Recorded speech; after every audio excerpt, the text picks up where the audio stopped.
Hi, I'm Ross Enamait from RossTraining.com. What I'm going to do in this video is address a few commonly asked questions that I've had come into me regarding these larger tractor tires. I've had people ask, where can they find something like this? How much can they expect to pay? And then, of course, what can they do with a tire of this size? So let me first discuss how to acquire a tire, and then I will demonstrate a couple sample exercises, give you a few ideas to get you up and going. In terms of acquiring the tire though, what you're going to do is find a shop in your area that deals in these larger tractor style tires. If you can't find something initially, just call a regular tire shop, express your interest in a tractor tire, and they should be able to put you in contact with someone who does deal exclusively in these tires. This is not something that you're going to want to purchase new though. A tire of this size purchased new is going to be extremely expensive.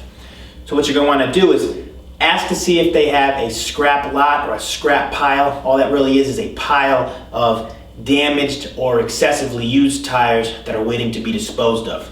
Typically what you're going to find is they will be very open to you coming down and taking a tire off their hands. What that's going to be is one less tire that they need to pay to dispose of.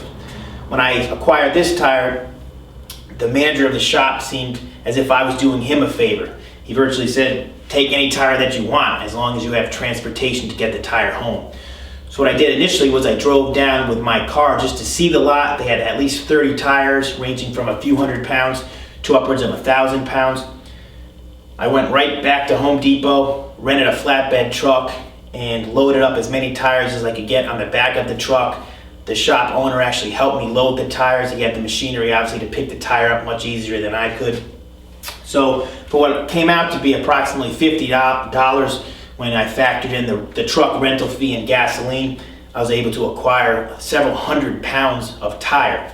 In terms of what to do with it when you get it home, all you really need to do is power wash it off to get some of the dirt and grime off of the tire, and they're virtually maintenance free. Okay, I've had this particular tire here for almost 4 years now. This thing gets hit with a sledgehammer, hit with a medicine ball, flipped inside, outside, and there's really no wear or tear on it. Okay, these tires are going to outlive us all. They're virtually unbreakable. They can be stored inside, they can be stored outside. Whether you get rain, sleet, snow, it's not going to damage the tire.